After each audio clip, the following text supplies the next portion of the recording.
여러분, 안녕하세요. 오늘은 무조건 끝까지 보셔야 할 이야기입니다. 아마도 지금 이 영상을 보고 계신 분들 대부분이 이런 증상을 겪고 계실 수 있어요. 자꾸 머리가 띵하고 아프다. 이유 없이 눈이 뻑뻑하고 침침하다. 숨쉬기가 뭔가 답답하다. 잠은 잤는데 피곤이 안 풀린다. 심지어 요즘 기억력까지 좀 깜빡깜빡한다. 아휴, 나이 먹으니까 그렇지 뭐. 피곤해서 그런가 보다. 이렇게 그냥 넘기셨죠? 그런데 그게 진짜 나이 때문만은 아닐 수 있다면요? 지금 이 순간 내 몸을 조금씩 망가뜨리고 있는 물건이 바로 내 집 안에 있을 수도 있다면요? 사례 하나 말씀드릴게요. 60대 여성분이셨습니다. 아침에 일어나면 눈이 따갑고 머리가 무겁고 방에만 들어오면 어지러운 느낌이 드신다고 했어요. 병원에선 정상이라고 했고 혈압도 피검사도 문제 없었대요. 그런데 원인이 뭔 줄 아세요? 화장실에 놓아둔 방향제였습니다. 향이 너무 좋아서 매번 교체하며 썼는데 그게 계속해서 휘발성 유해화 학물질을 내뿜고 있었던 거죠. 특히 창문도 없는 화장실이었기에 매일매일 유독가스를 들이마시는 공간이 되어 있었던 겁니다. 여기서 중요한 건 그분이 그 방향제를 좋은 향기라고 생각했다는 겁니다. 내 집은 깨끗해라고 믿고 있었다는 거예요. 여러분, 그 방향제에는 단순히 좋은 향만 들어있는 게 아닙니다. 방부제, 인공향료, 벤젠, 톨루엔, 트리클로산, 포르말데하이드 같은 신경독성, 호흡기 자극, 심하면 발암물질로 알려진 성분들이 포함되어 있어요. 특히 실내 공기순환이 잘 안 되는 화장실, 신발장, 냉장고 안, 차 안에 두면 그 농도는 상상 이상으로 치솟게 됩니다. 그리고 그걸 매일 호흡기로 들이마시다 보면 몸이 견디질 못하는 거예요. 그럼 이제 이렇게 생각하시죠?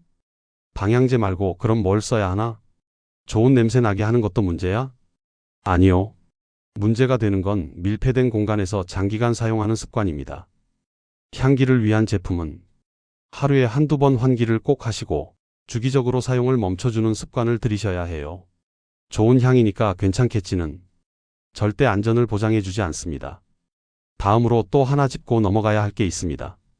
살충제입니다. 여름철만 되면 뿌리시는 분들 많죠? 전자모기향, 스프레이형 살충제, 바닥용 모기 퇴치제. 근데 이거 한번 생각해 보세요. 모기를 한 마리 잡기 위해 우리가 어떤 독을 쓰고 있는지. 대부분의 살충제는 피레스로이드계 화합물로 만들어져 있어요. 이게 벌레의 신경계를 마비시키는 성분인데요. 문제는 인간의 신경계에도 영향을 줄 수 있다는 겁니다. 실제로 국내외 연구에서 살충제에 자주 노출된 사람일수록 인지 기능이 낮아지는 경향이 있다는 보고도 있었어요. 어르신들 중엔 요즘 왜 이렇게 깜빡깜빡하지? 집중도 안 되고 잠도 잘 안 와. 이런 말씀하시는 분들 정말 많습니다.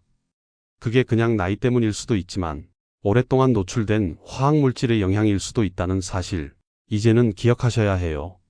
특히 이런 실수 많이 하시죠? 모기약 뿌리고 바로 문 닫고 취침, 살충제 뿌리고 아이들 방까지 닫아두기, 밀폐된 자동차 실내에서 방향제 살충제 동시 사용. 이건 정말 피해야 합니다. 여기서 끝이 아닙니다. 이번에는 여러분이 몸을 위해서 사용했던 것이 오히려 폐를 위협하는 도구가 되는 경우예요.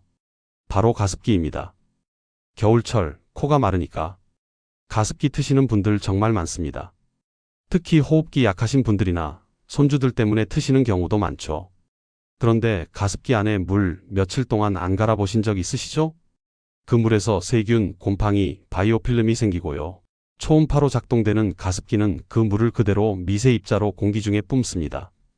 그러면 그 미세 물방울을 코로 들이마시고 폐까지 바로 도달하게 되는 거죠.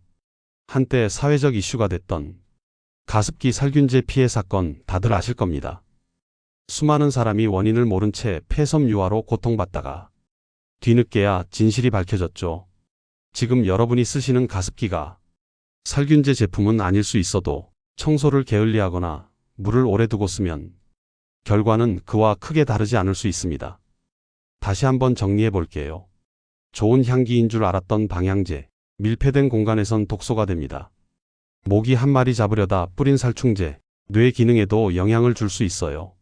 촉촉함을 위한 가습기, 청소 안 하면 폐 속 세균이 됩니다.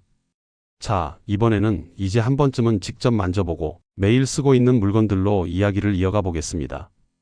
먼저 반찬통 이야기부터 드릴게요. 마트에서 몇 개 1,000원 주고 사는 그 투명한 플라스틱 용기, 다들 주방 한켠에 쌓아두고 쓰고 계실 겁니다. 제품 겉면을 보면 PP 혹은 P라고 써 있죠. 이건 각각 폴리프로필렌, 폴리에틸렌이라는 소재입니다. 일반적으로는 비교적 안정적인 재질로 알려져 있고 전자레인지에도 돌릴 수 있다고 적혀 있기도 합니다. 그런데 문제는 사용 방법과 사용 기간입니다. 이런 플라스틱 용기들은 시간이 지나면서 표면에 작은 흠집, 크랙, 변색 같은 게 생기기 시작합니다. 겉보기에는 멀쩡해 보여도 눈에 보이지 않는 미세한 손상들이 조직 자체를 약하게 만들어요. 이 상태로 계속 전자레인지에 돌리거나 뜨거운 음식을 담고 강한 세제로 닦고 그걸 반복하다 보면 플라스틱 조직이 서서히 분해됩니다. 그리고 그 파편이 눈에 보이지 않는 미세 플라스틱으로 떨어져 나와 우리가 먹는 음식에 섞일 수 있다는 거죠. 여기에 오래된 플라스틱 표면은 세제가 잔류할 확률도 높아집니다. 그 미세한 흠집 사이사이에 세제가 끼고 그걸 깨끗이 헹군다고 해도 완전히 제거되지 않으면 식사를 할 때 함께 섭취할 수밖에 없는 겁니다. 요즘처럼 환경을 생각한다고 플라스틱도 오래 써야지 하면서 몇 년씩 쓰시는 경우가 있는데 이건 오히려 환경보다 내 몸에 더 해로운 선택일 수 있습니다. 안전하게 쓰시려면 6개월에서 1년 안에는 교체하는 습관, 이게 가장 중요합니다. 자, 다음은 비닐랩입니다. 음식물 덮을 때, 남은 반찬 보관할 때, 전자레인지 돌릴 때도 많이 쓰시죠. 비닐랩도 종류가 있습니다. 가정에서 쓰는 건 대부분 PE 계열이고 마트 고기 포장용이나 업소용 랩은 PVC 계열이 많아요. PE 계열은 그나마 좀 안전한 편입니다. 하지만 여기서도 핵심은 열입니다. 랩으로 감싼 음식에 열을 가하거나 전자레인지에 돌리게 되면 랩 표면이 아주 미세하게 분해되면서 미세 플라스틱이 음식 표면에 들러붙을 수 있어요. 이건 눈으로 보이지도 않기 때문에 그냥 먹게 되는 경우가 대부분입니다. 더 큰 문제는 PVC 계열 랩입니다. PVC 자체는 원래 단단한 재질이라 부드럽게 만들기 위해 가소제를 넣는데 이 가소제 성분이 문제입니다. 특히 프탈레이트계 가소제는 국내에서도 규제 대상이긴 하지만 모든 제품에 적용되는 건 아닙니다. 기름기 있는 음식과 닿거나 열에 오래 노출되면 이 가소제가 음식에 녹아들 수 있다는 게 문제입니다. 그러니까 고기 포장된 채로 냉동 보관하고 그걸 해동한 다음 그대로 요리해 드신다? 이런 식이면 위험성이 높아질 수밖에 없는 거죠. 가급적 고기를 사오시면 랩은 벗기시고 가정용 랩으로 다시 감싸 보관하시는 걸 추천드립니다. 이제 에어프라이어 얘기를 좀 해보겠습니다. 사실 기계 자체는 크게 문제가 없습니다. 열풍을 이용해 튀김 없이 조리할 수 있고 기름 사용이 줄어드니 건강에도 좋겠지 하고 많이들 사용하시죠. 문제는 조리 방식입니다. 120도 이상의 고온에서 감자나 빵 같은 탄수화물이 많은 식품을 오랫동안 조리하면 아크릴 아마이드라는 유해 물질이 생길 수 있어요. 이건 국제암연구소에서 발암 가능성이 있다고 분류한 물질입니다. 특히 바삭하게 노릇노릇하게 조리될수록 그 농도가 더 높아진다고 알려져 있어요. 물론 한두 번 먹는다고 당장 큰 문제가 생기진 않지만 매일같이 감자튀김, 군고구마, 식은 치킨 데우기 이런 식으로 반복하다 보면 노출량은 분명히 쌓이게 됩니다. 따라서 에어프라이어를 쓸 땐 짧은 시간 안에 조리하거나 너무 바싹 익히는 습관을 피하시는 게 좋습니다. 이번엔 공기청정기입니다. 실내 공기 좋아지라고 구입한 제품이 오히려 공기질을 떨어뜨리는 경우가 있습니다. 이건 다 필터 관리 문제 때문이에요. 공기청정기 내부 필터는 미세먼지, 곰팡이, 세균, 화학물질 등을 잡아주는 역할을 하는데요. 이걸 제때 교체하거나 청소하지 않으면 오히려 필터 안에 쌓인 유해물질이 다시 실내로 배출될 수 있습니다. 특히 일부 저가형 제품의 경우 필터에서 미세한 플라스틱 가루나 섬유 입자가 떨어져 나와 호흡기로 흡입될 가능성도 있죠. 그래서 제품 스펙보다 중요한 건 얼마나 자주 필터를 점검하고 교체하느냐입니다. 보통 6개월에서 1년에 한 번 교체하라는 설명이 있지만 실내 환경이 좋지 않거나 반려동물, 흡연, 요리 잦은 가정에선 더 자주 교체가 필요할 수 있습니다. 그리고 마지막으로 생각보다 많은 분들이 간과하시는 게 바로 드라이클리닝 후 비닐 커버입니다. 세탁소에서 옷을 찾으면 깨끗한 비닐 포장이 돼 있죠? 그걸 벗기지 않고 그대로 옷장에 넣는 분들 꽤 많습니다. 그런데 그 비닐 안에는 드라이클리닝에 사용된 유기용제의 잔여 성분이 남아 있을 수 있어요. 대표적인 성분으로는 퍼클로로에틸렌, 톨루엔, 벤젠 등이 있습니다. 이런 물질들은 휘발성이 강해서 비닐을 씌운 채 옷장에 넣어두면 좁은 공간 안에서 계속 증발해서 실내 공기 중에 퍼질 수 있어요. 이건 그 옷을 입는 사람만의 문제가 아닙니다. 같은 방에 있는 사람들 모두가 영향을 받을 수 있죠. 드라이클리닝한 옷은 반드시 비닐을 벗기고 통풍이 잘 되는 곳에 하루 이틀 널어두는 습관, 이게 필수입니다. 그리고 이렇게 실내에 유해물질이 점점 쌓이기 시작하면 그 영향은 누적됩니다. 오늘, 내일은 아무렇지 않을 수 있어도 몇 달, 몇 년이 지나면 분명히 내 몸 어딘가에 작은 이상으로 나타나게 됩니다. 이쯤에서 우리가 과연 얼마나 많은 제품을 당연히 써도 되는 물건이라 여기며 사용하고 있는지 한번 되돌아볼 필요가 있습니다. 이제는 한 번쯤 다들 써보셨을 만한 건강 관련 제품들 이야기로 넘어가 보겠습니다. 문제는 몸에 좋으라고 쓰는 물건들이 오히려 건강을 해친다는 거죠. 먼저 가습기부터 보시죠. 특히 겨울철, 실내 건조해서 많이들 쓰시는데 이 가습기 물만 넣는다고 끝이 아닙니다. 가습기에서 나오는 미세한 물방울은 공기 중에 떠돌다가 결국 호흡기로 들어가게 됩니다. 그런데 문제는 그 안에 있는 수돗물 속 불순물이나 세균, 곰팡이 또는 내부에서 생긴 미세오염물까지 같이 흡입된다는 겁니다. 가습기 자체는 문제가 없어요. 하지만 물통을 매일 안 닦고 그 안에 끼는 물때나 세균을 방치하면 공기 중에 세균을 뿌리는 세균 분사기가 되는 거죠. 더 무서운 건요. 눈에 보이지 않기 때문에 대부분 모르고 지나간다는 거예요. 그냥 목이 좀 따가워, 기침이 오래가네? 이런 식으로 지나가면 그게 가습기 때문일 거라고는 상상도 못합니다. 그리고 수돗물을 그냥 넣으면 염소 성분 때문에 미세한 부산물이 생성될 수 있고 정수기 물은 세균 번식이 더 쉬워요.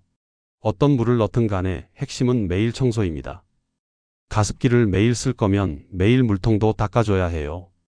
그게 안 되면 차라리 빨래를 말리는 게 낫습니다. 자, 이제는 여름 필수품 에어컨입니다. 특히 요즘처럼 습하고 더운 날엔 에어컨 없이 지내기 어렵죠. 그런데요, 에어컨도 안 보이는 곳에 위험이 도사리고 있어요. 바로 필터입니다. 에어컨 필터에 먼지, 곰팡이, 박테리아들이 쌓여 있으면 그 바람을 통해 전부 실내로 퍼지게 됩니다. 특히 폐에 들어가는 미세먼지는 기관지 약한 어르신들에겐 치명적일 수 있습니다. 요즘은 공기청정 기능이 들어간 에어컨도 많죠. 그런데 그런 제품일수록 필터 구조가 더 복잡해서 청소를 더 자주 해야 돼요. 그걸 모르고 그냥 방치하면 공기를 맑게 하라고 만든 기계가 실제로는 유해물질을 뿌리고 있는 셈입니다. 특히 오래된 필터는 재질 자체가 약해져서 가루가 떨어질 수도 있어요. 그럼 그걸 계속 들이마시게 되겠죠. 정기적인 필터 청소, 그리고 필터 교체 주기를 꼭 지켜주셔야 됩니다. 비싼 제품 사는 것보다 관리 잘하는 게 훨씬 더 중요합니다. 다음은 주방에서 자주 사용하는 스테인리스 제품입니다. 냄비, 수저, 국자, 찜기 등등. 스테인리스는 영구적으로 쓸 수 있는 안전한 재질이라고 많이들 알고 계십니다. 근데 그건 절반만 맞는 말이에요. 처음 제품을 보면 반짝반짝하죠? 그런데 그게 바로 연마제 때문입니다. 제품 표면을 매끄럽게 만들기 위해 탄화 알루미늄 같은 금속 분말을 문질러서 광을 내는데 그게 잘 안 닦여 있으면 식기류에서 계속 묻어나올 수 있습니다. 처음 쓸 땐 기름이나 식용유로 잘 닦아내는 게 중요하고 그 이후에도 자주 살펴보셔야 돼요. 더 문제는 스테인리스도 부식이 됩니다. 산성 음식 오래 담아두거나 표면이 상처난 채로 사용하게 되면 크로뮴, 니켈 같은 금속 성분이 미량이지만 음식에 녹아들 수 있어요. 특히 오래된 냄비를 계속 쓰면 붉은 기운이 올라오기도 하잖아요. 그게 바로 부식입니다. 그 상태로 계속 요리하면 몸에 안 들어가야 할 금속이 계속 들어갈 수 있다는 거예요. 그리고 이제 마지막으로 말씀드릴 건 의외로 많은 분들이 놓치고 계시는 워셔액입니다. 자동차 앞유리 세정할 때 뿌리는 그 액체, 2018년 이전까진 대부분 메탄올 성분이었습니다. 그런데 이 메탄올은 불과 몇 밀리리터만 마셔도 실명할 수 있는 독성 물질이에요. 나는 마시지 않으니까 괜찮아라고 생각하실 수 있죠. 하지만 자동차 내부는 외부와 완벽하게 차단된 공간이 아닙니다. 워셔액을 뿌리면 그 증기가 차량 내부로 유입되고 운전자가 그대로 흡입하게 되는 거예요. 실제로 눈 따갑고 목이 아프고 어지럽다고 하시는 분들 중 워셔액 때문일 수도 있다는 걸 생각도 못하고 지나가시는 경우가 많습니다. 다행히 요즘은 대부분 에탄올 기반으로 바뀌었지만 혹시 오래된 워셔액이 남아있거나 정확한 성분 확인 없이 구매하신 거라면 라벨을 꼭 확인해 보셔야 해요. 그리고 요즘도 식당에서 고체 연료 사용하는 경우가 많습니다. 그 고체 연료 역시 메탄올 성분일 수 있고 불을 붙이기 전 단계에서 휘발된 증기를 식사하면서 흡입하게 되는 겁니다. 이제 보시면 아시겠지만 문제는 제품 자체가 아닙니다. 대부분 우리가 잘못 사용하는 습관, 알지 못하고 쓰는 방식에서 문제가 생깁니다. 유튜브용 마무리 멘트? 이 영상을 통해 여러분께 무언가를 무조건 하지 말라는 말씀을 드리려는 건 아닙니다. 오히려 그 반대예요. 우리가 매일 쓰는 제품들 절대 다 버릴 수는 없죠. 그런데 단지 어떻게 써야 안전한지만 제대로 안다면 그 제품들은 여전히 우리 생활에 도움이 되는 도구가 됩니다. 세상에 완전히 안전한 물건은 없습니다. 심지어 공기조차도 과하면 문제를 만들잖아요? 중요한 건 내가 어떤 걸 쓰고 있는지, 그게 어떤 특성을 가진 제품인지, 그리고 언제 교체하고 어떻게 관리해야 하는지를 알고 쓰는 습관입니다. 혹시 지금 집안 어딘가에 너무 오래된 반찬통, 비닐 벗기지 않은 드라이클리닝 옷, 청소 안 한 가습기, 여름 내 한 번도 필터 청소 안 한 에어컨이 있다면 지금이라도 한번 점검해 보시길 권해드립니다. 여러분의 호흡기, 피부, 내장기관은 아무 말도 안 하지만 늘 영향을 받고 있다는 걸 기억해 주세요. 오늘도 건강하고 안전한 하루 되시고요. 다음 영상에선 더 유익하고 실용적인 정보로 찾아뵐게요. 좋아요, 구독 잊지 마시고요. 댓글로 건강에 좋지 않았던 물건들 한 번씩 적어주세요. 끝까지 시청해 주셔서 감사합니다.